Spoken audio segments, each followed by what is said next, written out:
I knew you'd do it. Look at you. Look at you. Welcome Got to to. PenaltyBox Live. Who is this guy over here? You know, where is Timmy Lord? Tim is working in Florida. I think he's trying to hit some breweries up this week and for some new business. And I think he posted on Facebook a little while ago. He was doing a little recon. He had a beer in front of his laptop somewhere. So, and shout out to Woodstock Inn and Brewery, one of our sponsor, who is one of his clients, and they do a great job, and they are amazing. And over here is I guess in the co-host seat today, Mr. Wesley Vivian Wyatt. Wes, how are you today? Dynamite. If you're tuning in and wondering that is Tim gained an insane amount of weight and shaved his head, the answer is no. Yep. So happy St. Patrick's Day. Do you you're not wearing green? I got a green shirt on. You're not wearing any green. This shirt is green, believe it or not. But you do have the green screen behind you there. I do, and I have a green fidget spinner just in case somebody tried to run up and pinch me. I grab it real quick. Gotcha. Well, we've got excited to have Bill Haisten on today from the Tulsa World. He is the sports columnist for the Tulsa World, and he'll be on in a couple of minutes. But I've got some shots on goal because we are doing shots on goal just like we always do. Everyone, America's team, the New England Patriots, are making moves. I mean, they opened up the purse strings like never before yesterday and, signed some massive contracts, signed the two best tight ends in free agency, making big things happen. And I'm still just worried about that quarterback position. You know, what do you do? And we'll see. We'll see if they move up in the draft. I read an article yesterday. They're talking about moving up in the draft and grabbing the BYU kid if they can. So we'll see how that goes. But they're making moves. I like that. It's America's team. Everyone should be happy. Right? Are you happy? I'm happy. Thank you. There you go. This next shot on goal bothers me a little bit. Okay. Hey, where's Brittany? I spell it right if you're going to comment, please. This next one bothers me a little bit, and I'm not sure why, but LeBron James is now a minority partner in the Red Sox, and I don't know how I feel about that because I don't like LeBron. If he was on the Celtics, I'd love LeBron, but I don't like LeBron. And because I don't like LeBron and now he's buying into my favorite team, I'm just like, I do I root for LeBron? I don't even know how am I supposed to feel about this, Wes? Well, I'm an Ohio guy. Because you're a LeBron guy. I'm an Ohio guy. Okay. I am not a LeBron fan. As you can see on the wall behind me, I'm a Jordan guy. But LeBron, you're going to have to go whichever way you feel comfortable on that one because I'm not your guy on that. Well, I don't know if there's any way to go. Like how, I just block it out? What do I do? I think I'm just going to block it out. Just block it out. Just act like it's not happening and just move on. I have two more shots on goal. Cancel culture is back at it again. Pepe Le Pew is gone. I don't know if you saw that. I did. Yeah, Pepe Le Pew is gone. I guess the new Space Jam movie, he's not going to be in it. Now, apparently he was written out of that like a year ago, but it's just now coming to light. And who knew Pepe Le Pew was a rapist? I don't know if you're aware. But he was trying to rape all the little kiddies of the world. And I mean, all of that's kind of weird to me anyway. Like, I as a child, I remember Pepe Le Pew. He was a skunk, and he wanted to be with a cat, right? And the cats didn't want to be with him because he stunk. He was a skunk. Do we look back at those things like were Hanna and Barbera or whatever? Were they trying to or Walt Disney? Were they trying to brainwash us into like thinking that was? I just don't even know what to think. Like some of this stuff, I just don't know what to think. Well, I haven't shot anybody in the face with a shotgun. I don't believe dogs talk. I won't do anything for a Scooby snack. And, I've never taken a wrong turn at Albuquerque. So I don't think it had any effect on me as a kid. Yeah. Well, that's debatable. My goal, and this probably just bothersome to me. It has always driven me absolutely insane when people say supposedly. And it's supposedly. Well, guess what, supposedly, people? It's now officially a word. Like, I guess if you just say something wrong long enough, people will just say, well, okay, keep saying it. So supposedly is officially a word. And we were talking before the show about other words that will probably be, follow supposedly. What were those ones you mentioned? Can I ask you a question? Yes, not good. Can't do that. Irregardless. I hate irregardless. It's regardless. It's Yes, just it's regardless. Irregardless. Just regardless. And specifically. Yes. That's just crazy talk. Adults need to figure it out and learn how to talk a little bit. So is Mr. Haisten in today? Mr. Hastings is here, and I will bring him on right now. Let's get him on, and I'm super excited to have Bill Haisten on the show today. I've known Bill. There he is. How are you, sir?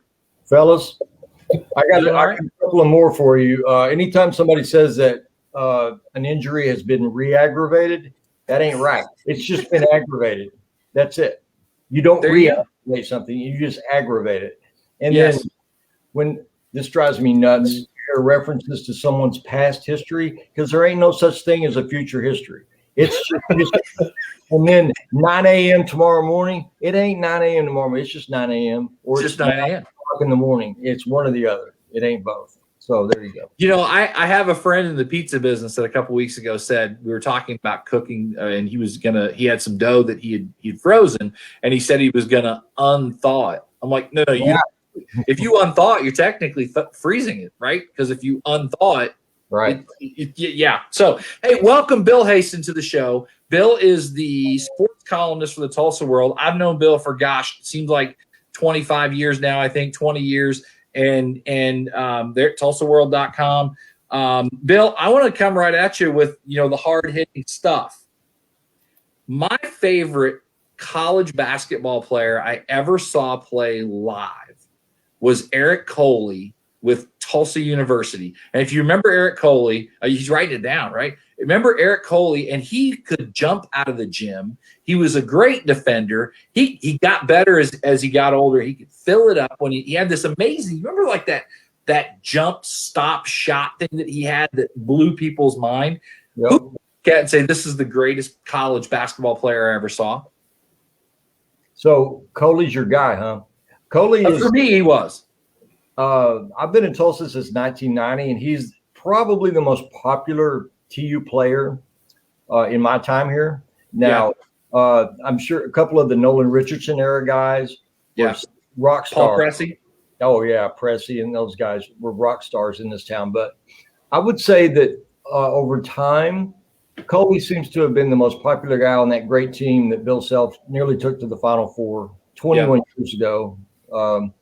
And amazing athleticism. It's a classic example, Eric, of a guy. If Coley had played in high school at Jenks or Norman North, he would have been in the Big 12. But he played at Eufaula, right? And so he was just a great find for Bill Self at the time, and developed into an amazing player. Coley was sensational for sure.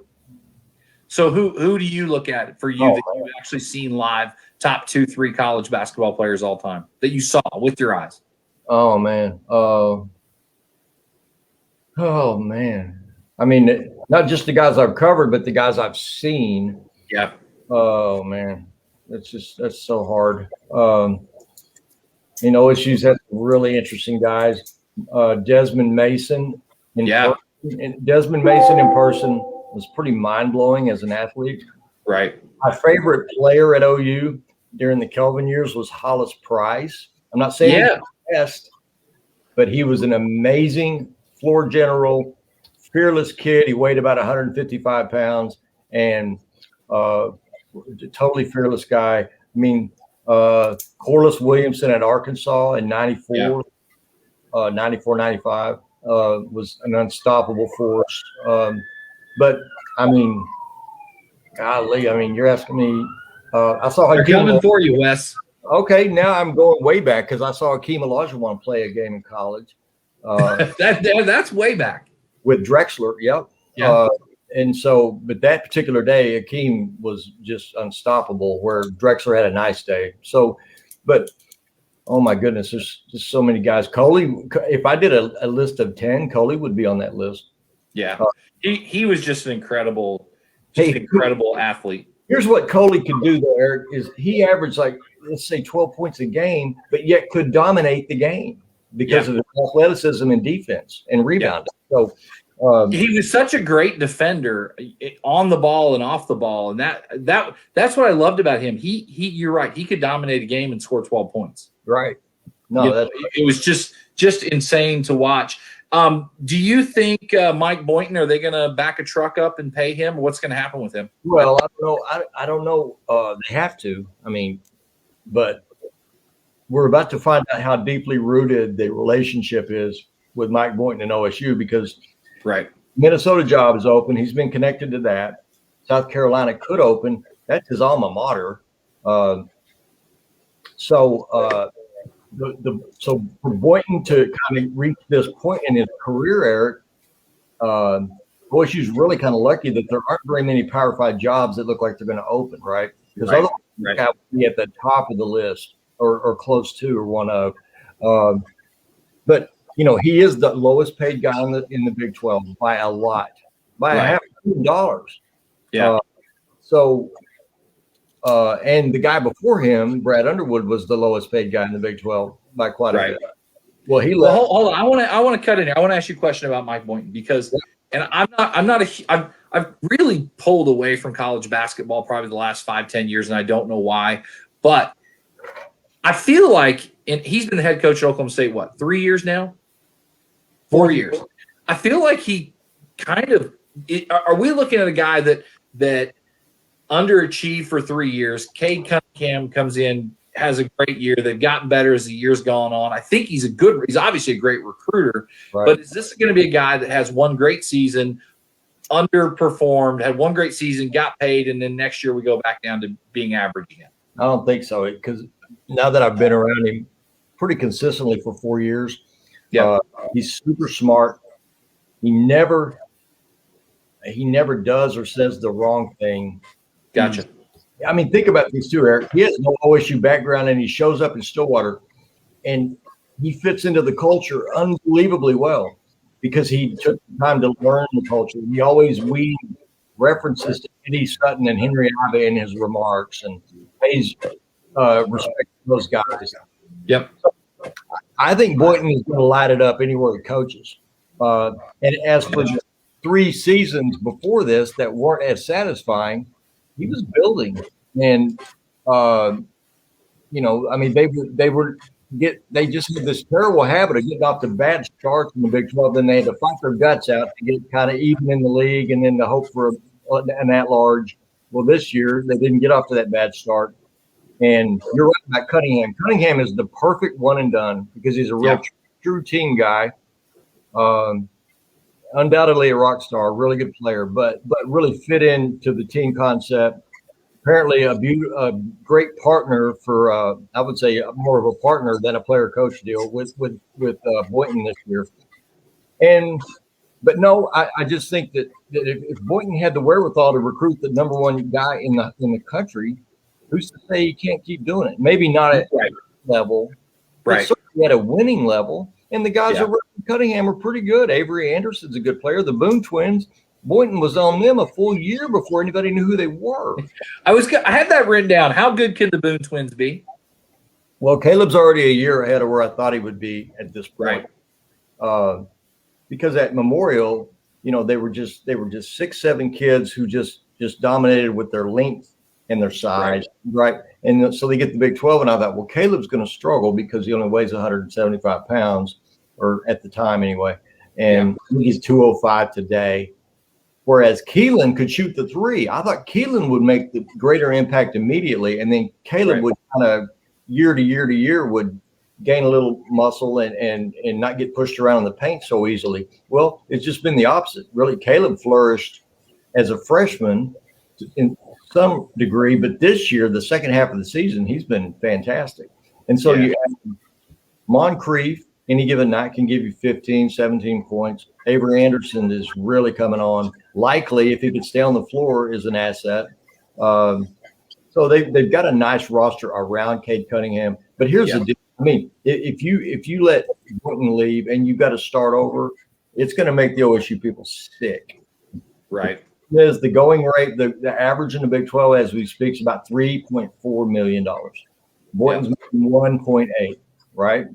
Wow. So, OSU's going to have to step up in a pretty significant way to keep him happy. And because as sick as the OSU people felt when Underwood walked 4 years ago, it'd be a lot tougher now that they've gotten attached to Mike Boynton.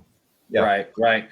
Well, talking about Ohio State, how far do you have them going in the tournament, A? And then B, have you done a bracket? Do you have a Final Four? Hey, I did a bracket. I thought I brought it over here. Hang on.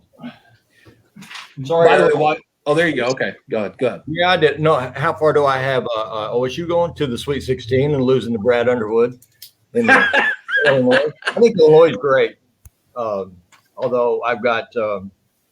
Did you like Brad Underwood? You interacted with him? Yeah, I did. No, I thought he was a solid guy.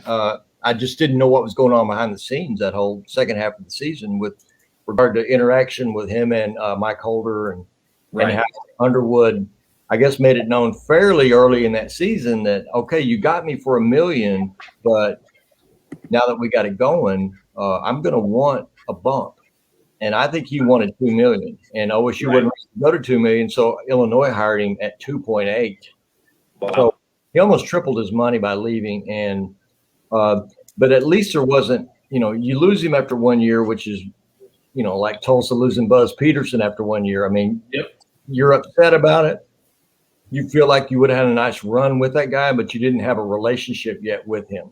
Yeah. Now with Boynton, they have that relationship. Yeah. And and not only is he good with media and his players,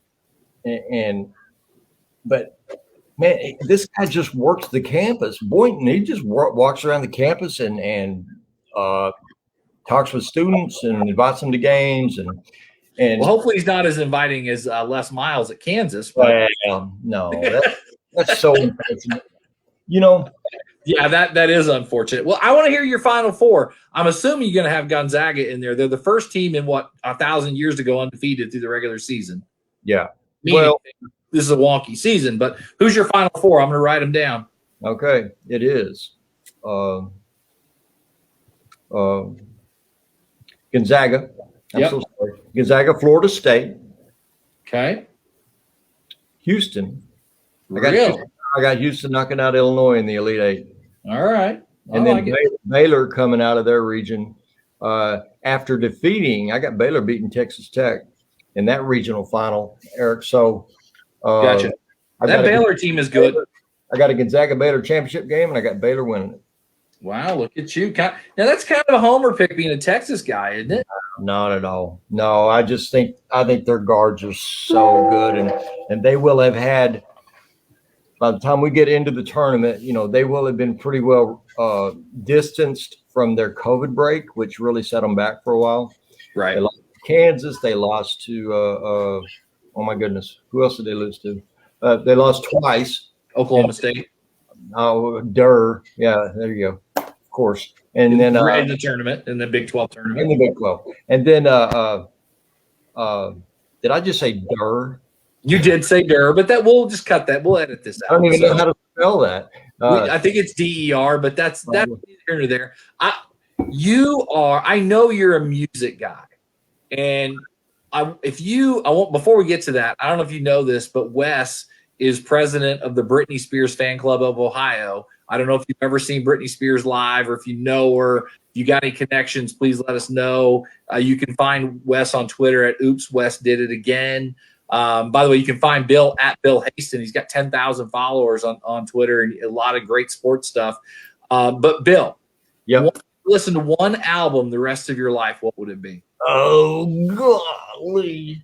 I knew you would maybe pee your pants on this question. So, one album. Now, see, but after about 2 weeks of it, I would just want to kill myself. But The Wall by Pink Floyd is such an amazing album, and it's got everything in the entire music spectrum on it, from beautiful strings to powerful guitars and big sound, and it's just an amazing album. So that's your answer? Yeah, damn. Michael Jackson's Thriller album's a pretty good album, I gotta say. It's a great record. So is that your answer? No. No. You know what? I'd have to think about bringing Springsteen's The River album. There you go. Yeah, there you go. Good. So that your final answer? No, I'll go with Pink Floyd.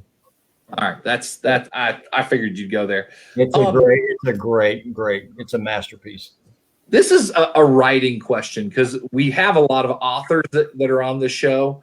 I'm curious to know, A, if you ever thought about writing a book, but B, this is kind of really my real question. You ever write something after a game's over and you mentally feel like exhausted because you watched a game, which we watch the game when we go home. You watch the game and then you go to work, right? Do you ever watch a game, you feel mentally exhausted, physically exhausted, then you have to write an article? Do you ever write an article and you're like, freaking hell, that's a great article? Do you ever write something and just have a moment where either A, this is kind of like, it was all right, or this was really good? Yep. Yeah, all the time. Okay, next question. Actually, no, I'll give you a recent example. Tulsa and Mississippi State had that terrible fight at the end of the ball game. Yep. And I had watched the entire game and thinking, about different options on directions. And then you have this terrible brawl, right? Yeah. So who knew to expect that? Yeah. And then when I write it and when I finish it, I gave it a quick read and thought, this is good. I'm happy with this, and sent it to the house. So no, it happens. I mean, just because I think I'm happy, just because I'm happy with it, doesn't mean the reader's going to fall in love with it. But yeah, Right. Typically, I feel good about what I'm submitting. Well, that's a lot like making pizza, though. You have to make a pizza you like, and you're not going to please everybody all the time with what you make. But have you thought about writing a book? Have you thought about becoming an author? Or is there anything? A book. The book I would most want to write would be the sequel to Bootlegger's Boy, the Switzer, Chapter 2 of Switzer's life. Yeah. Yeah. And I have talked with Barry about that. Yeah. And he says when he left the Dallas Cowboys, he took a buyout, right? And part of the condition on the buyout, which was pretty generous, was no more books. Can't do a book. Right. Wow. Yeah. And so It's been a long time, though, right? yeah, since Bootlegger's Boy, or since since he took a buyout, and surely 24 years. Yeah. Yeah, I mean, surely at this point he could say whatever he wanted to, right? Now he'd have to give that money back. Nah, come on. It's on paper, man. I'm just saying. We have talked about it, and I think Barry would love to do a second book. I mean, Right. look at what he's done with his second life after football. It'd be a great book. But beyond that, no. I mean, there's a lot of people and topics and whatever that I would love to write about. But if I could just pinpoint one topic, Barry Switzer. Yeah, that's cool. Do you? I was going to ask you about a Mount Rushmore of sports. You get four guys, and normally we try to do hockey, basketball, baseball, and football. But I don't want to hold you to hockey unless you want to. But do you have a Mount Rushmore of any four guys you like? Yeah, well, MJ would be at the top of it, and that's easy. Willie May. Wes perked up there. He's like, whoa, MJ. No, Michael Jordan is in my lifetime the guy. Now, my favorite baseball athlete is a guy who really had sort of aged out by the time I really started watching baseball. But Willie Mays, I've got a bookshelf over here with about 5 Willie Mays books in it, and I love to watch YouTube greatest hits loops on Willie Mays. He's my favorite baseball athlete. Muhammad Ali is a no-brainer of an additional Mount Rushmore guy. Yep. And I would say probably, because I feel obligated to have at least one Dallas Cowboy because of my lifetime investment in the Cowboys, Roger Staubach. Yeah. Yep. I love it. Muhammad Ali. I mean, wow. How can you leave? How do you leave him off of Mount Rushmore of sports? Will OU's 47-game win streak ever get broken? No. I don't think so. No, I No mean, way, no how. no, I mean, anytime a team gets to, Clemson, had Clemson won it, they could have gone into next year with a chance to tie it. Right. And so anytime somebody even creeps up on the 30 mark, you're like, ooh, it's so impressive to get to 30 because only about 6 teams have ever done it. And then you got 47. Holy smokes, that's that's another season and a half. Yeah, it's crazy. No, I just don't. And part of it is too is that the great players at the great programs are gone after 3 years. Yeah. You don't have any super team that's just loaded with fourth year type guys. You just don't. And I think that's what it would take is a band of guys to come in together, stay together for 4 years, and to get that kind of a record. And I just don't see it. And the one guy, I think he could do it. I don't even know what Nick Saban's longest streak has been, but I don't know that Nick's even won 20 in a row. That's a good question. Well, I'm sure Wes can look that up. He's our crack stat guy. He'll know the answer to that. Hey, can you talk about the sales side of the sports page? And I don't know if I remember this, if I heard this, or did I make this up? Is the sports section the most read section of the newspaper? Seems like I heard that or read that. Well, if it isn't, it's certainly the most reacted to. And it's certainly, if not first place, probably tied for first place. But we, with regard to social media movement, reach, reaction, sports is, I mean, the industry has changed, but that part of it hasn't. I mean, sports. Well, that kind of leads into what I wanted to ask you. The whole industry has changed. Mm-hmm. But it still takes a guy like you to watch the game and write a column, and whether that column goes online, and hopefully the advertisers are going, they're putting money online versus maybe in a print paper now. How talked about in your industry is that from a sales side, from the sales department? Are they saying, how does that work internally? I don't know, because I've been at the World 30 years, and I don't know one person on our sales staff now. None. Really? No, they're on a different floor altogether. No. Stupid salespeople. No, I don't even know how much obviously their day to day has changed 100% in the last 15 years. Right. But how they do what they do today, I have no idea. I'm sure it still involves it, just like in your business. I mean, it's all about relationships and sustaining them and building new ones but beyond that, it's just my job and Kelly Hines' job and Garen Eming's job just to grind, man. I mean, we publish, I used to say we publish 7 days a week, which we do, but in reality, we publish 24 hours a day is what we do. Well, exactly. And that's part of how it's changed as well, is we're not just waiting for the paper to hit the news, to hit the front porch the next day. It's instantly. And we're instantly looking for information. I wanted to ask you, what's your favorite pizza in Tulsa, Bill? There you go. There's a question for you right there. You talking about restaurant? Yeah, Craig Hilbert just commented down here and said, Bill, what's your favorite pizza place in Tulsa? I wouldn't say it's necessarily my favorite pizza, but it's no worse than tied for the gold medal. But as a place to have pizza, I like Savastano's. I like Savastano's a lot. Great answer. But I mean, you kidding? It just depends on when the urge hits me and where I am at the moment. Because I may go to Antoni's, and I'm not a snob. I think Mazzio's is a good place. So I'm cool. But just to sit and watch a ball game and have a pizza, I'm gonna go to Savastano's.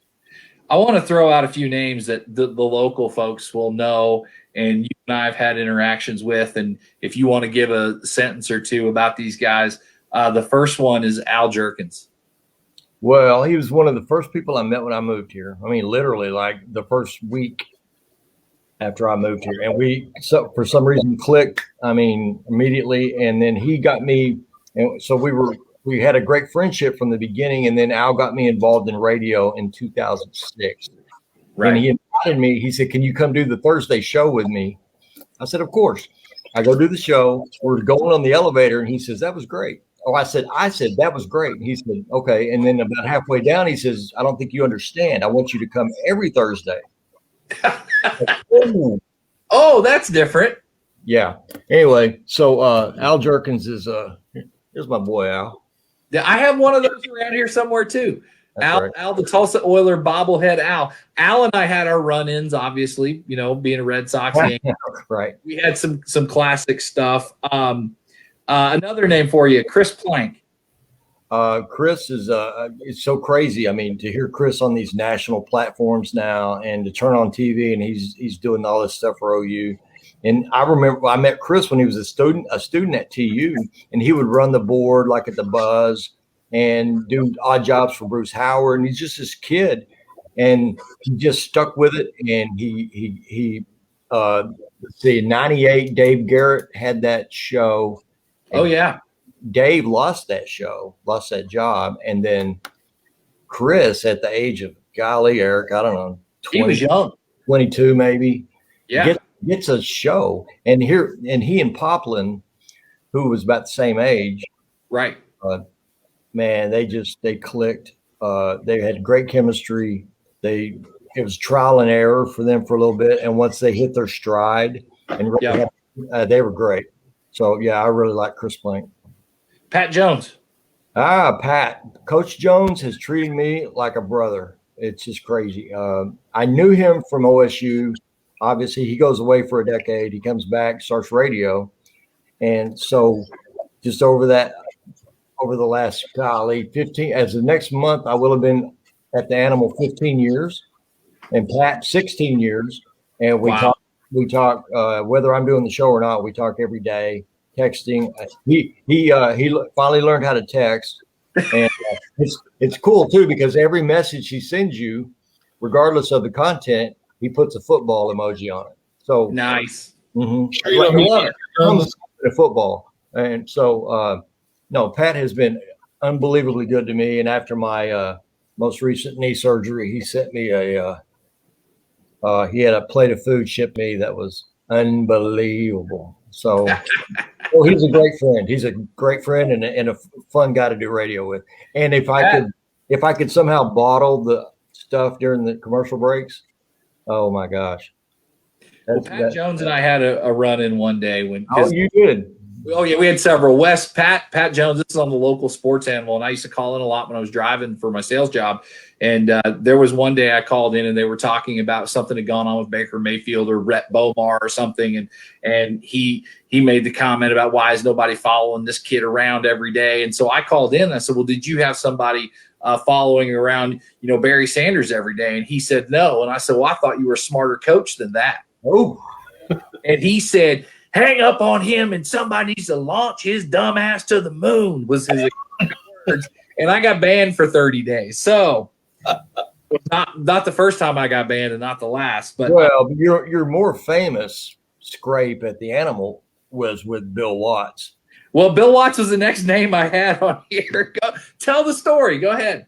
Well, I mean, I don't remember what you guys were disagreeing about or whatever, but basically, you threatened to come up there and what wrestling hold did you? I was going to put a figure 4 leg lock on his old ass. Is what I threatened. Oh my Lord! And then he got pissed. He countered with he said you were trying to commit suicide by cowboy. Yeah. I could tell he was very angry at me. And you want to meet me in the parking lot? And I don't know if he was angry. Maybe that was just like the wrestler thing coming out of him, but it was just hilarious. And it made for great radio because I think he was on the whole week and I called in every day and antagonized the hell out of him, which was fun for me. Right. So the last one I had on here to ask you about was Jimbo Elrod, who I affectionately used to call Jumbo Elbow. And he got angry at me about that. And I'll tell you my Jimbo Elrod story before you talk about him. But we were at the airport and we were going to fly to Boston. And it was a Friday morning. And I hear kind of that high pitch, Red Sox here, Red Sox here. And I turn and look and there he is. And he walks up and he was going to an OU game that weekend. And we started talking and he said, I want you to do me a favor. want you to close your eyes. Go close your eyes. Okay. I want you to picture yourself in your mind in the greatest physical shape you were ever in, ever. I said, okay. Open your eyes and look at me. He goes, I could whip his ass right now.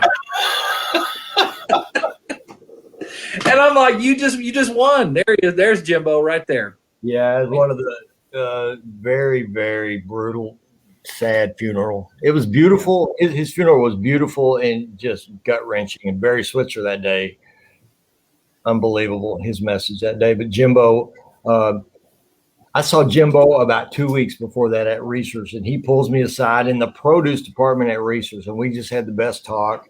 Yeah. And like Joe Washington says, he was impossibly good looking, and just I'll say this: if you want to know, if you want to have a higher level of respect for guys who play football at a high level, Jimbo Elrod later in life had the worst joint pain in his hips, his elbows, every knees, everything. And it was, and he didn't play that much beyond OU. He played for the Chiefs for a couple of years, but right. But he was a college wrestler too, and a great wrestler. Yeah, all that just wreaked havoc on him. Do you have any other favorite guests or anybody that you've been on the radio with that you distinctly remember? Probably the most memorable radio guest was Mike Tyson. And, you know, I stressed to his media guy, listen, we don't have a 7-second delay. So, right, man, it's really important for Mike to not use profanity, which, you know, and the guy said, you know, I'll mention it to him.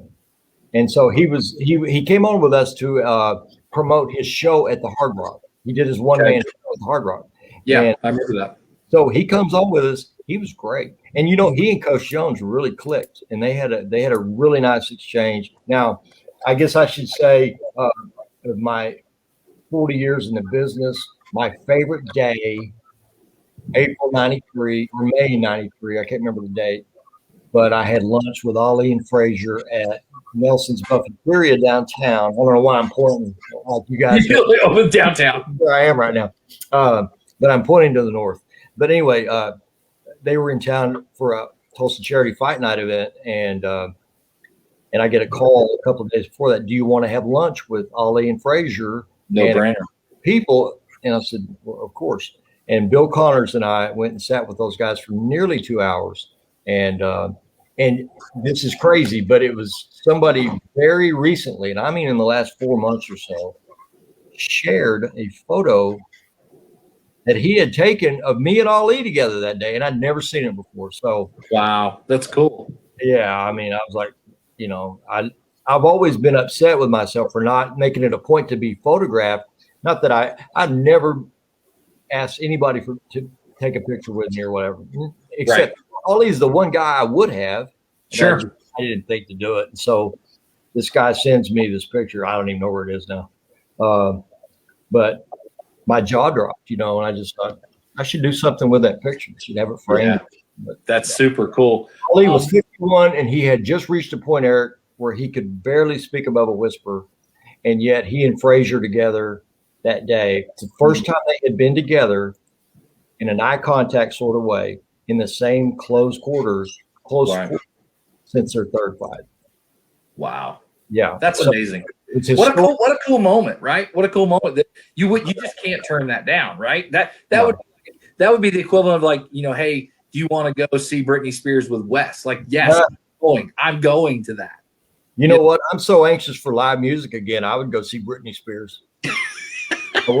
I mean, this is the longest since the first time I went to my first concert at 14. This is by far the longest I've ever gone without a concert. So, oh my gosh, yeah, I would go see Britney Spears. What was your first concert?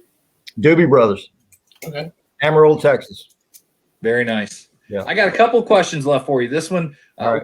What are you insecure about? Insecure about. Oh man. Well, Nothing. You get I guess shit I I'm can insecure about. confess. I guess I can confess that. See, I don't have a college degree. I didn't study journalism in college, so I knew as a third grader I was going to become a sports writer because I wrote a paper about it, and I just knew I was going to because I had a gift for writing. Yeah. Which is true. I never passed Algebra 1. I failed it twice. I can't do math. I can't process math, but I could always write. Hmm. And so there's always been a part of me that's always felt like, man, you better be you. I can't be good. I've got to be great. Right. I'm always like the only person in the room that doesn't have a journalism degree, right? Right. And so sometimes I'll realize, man, you've been doing it your whole life, and you're okay. You'll be all right. But sometimes, you just sometimes I remind myself, no, you still got some proving to do. So it's probably a great motivator for me. It only cost me one job ever at the Houston Chronicle a while back. Had I had a degree, they would have hired me for a significant position. Then they found out I didn't, and I'm like, I'm the same guy you were ready to hire 20 minutes ago. Right. Insecurity is a great motivator, or it's a great paralyzer. It paralyzes the heck out of some people too. And for you, it's obviously even being in Tulsa World for 25 years now, it still motivates you obviously to in the back of your mind to write great articles. Right. No, I mean, if I had to, for some reason, walk away today, I'd be pretty proud of my career. And but it took me working at 6 smaller papers before I got to the Tulsa World. You know what I mean? And but even there was value at every place, and I've met a million great people. And I got to meet people like Eric Burns and Nick Burns, and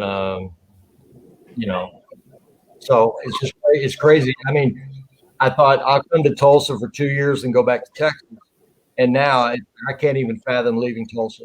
I mean, I love it, and it's home now, and so I'm a full-fledged Okie now. Oh yeah, I'm going to throw out a name, and I just want to hear anything you want to say. Just any. Mike Gundy. Is it a one-word response? No, anything, just whatever you care to say, because I don't want to load a question. Whatever, Mike Gundy, just thoughts from you. He's Mike has had two chapters in his run as the head coach. One was before his first big contract. One was subsequent to his first big contract. So I think Mike would be served. I think it would serve Mike well to kind of remember what made him successful in the beginning, and to kind of it's not that he's going to like give all that money back, but he needs to kind of, I think Mike needs to go back and examine what made him good the first 5 or 6 years, and revisit that and get some of that back. Otherwise, I mean, he is a Mount Rushmore guy at OSU, and he has been involved. This stat blows my mind, Eric, but he has been involved in 30% of all football games played in the history of the program. 30%. Wow. As an assistant, a quarterback, a head coach, 30% of all games. How long do you think he's going to be there? Well, his son now is a freshman quarterback. Right. So at least that long. Mike is 50. Let's see. Good grief. Mike was born in 67, so Mike is 53. He'll be 54 in August. I would say probably 60. He's going to be ready to go farm. Yeah. Go farm on a full-time basis. So you ask a lot of people questions. And I don't know if you ever kind of sit in this situation where you get asked all the questions. Is there a question or two you wish that we would ask that you would say, man, I'd love to talk about this, but nobody ever asked me about it? No, I'm just so wired to be on the other end of it. Right. I mean, I get asked a lot about, not necessarily my career so much as just like what is Mike Gundy really like, or what is Pat Jones really like, or whatever.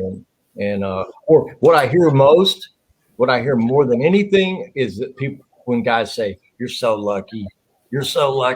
And I think, yeah, you're right. Actually, I am. Because I mean, whether you want to be a fireman or an astronaut or a rock star, whatever. I mean, how many people really get to be and do what they aspired to do when they were kids, little kids? Right. And this is all I've done. So, yeah, I mean, you live a pretty charmed life. I mean, I have a fake eye. You're damn near close to a fake leg at this point. But I have a charmed life just like you do. Hey, will you talk for a minute about what your surgery you got going on? And not I don't want to see your leg or anything, but nobody does. What we talked about yesterday, which is get checked for any possible, nickel or anything. Well, for a second. Yeah, I all right. So whatever you can talk about. You know this, that I've always played a lot of pickup basketball, right? Yep. And so in 17, I tore my meniscus again, and for like the third time. And the advice from a doctor was, let's replace your knee. You'll have a great outcome. You're in shape. You'll blow right through this. I said, okay, let's do it. And so they did the procedure in 2018, and it just wouldn't heal. And then they did 2 more procedures within a matter of a few months, and it just looked awful, and it felt worse. And then so I went to a different doctor, and he did some blood work and determined that I was historically insanely allergic to nickel. And they said, okay, we got to get that out of you. They cut it out of me. But yet, okay, here now we are in 2021. I've had 2 procedures this year. One was a third replacement, and the other 2 weeks ago was just a follow-up procedure. So 8 procedures in 2.5 years. It has been a life changer, to say the least. And so that's my message, is for anybody who might get a replacement or knows somebody who's going to get a replacement, bang the table and insist on an allergy test, because it is not standard practice. Why it's not is beyond me. It blows my mind. If you think about what they're doing to you, they're putting something in it. You want to know that your body's going to not reject it. So, but yeah, no, I've got scars on top of scars. Well, I shared a picture with you, right? Yeah, you sent me that picture, and I was eating dinner, and I damn my mouth when I saw it. It was so disgusting.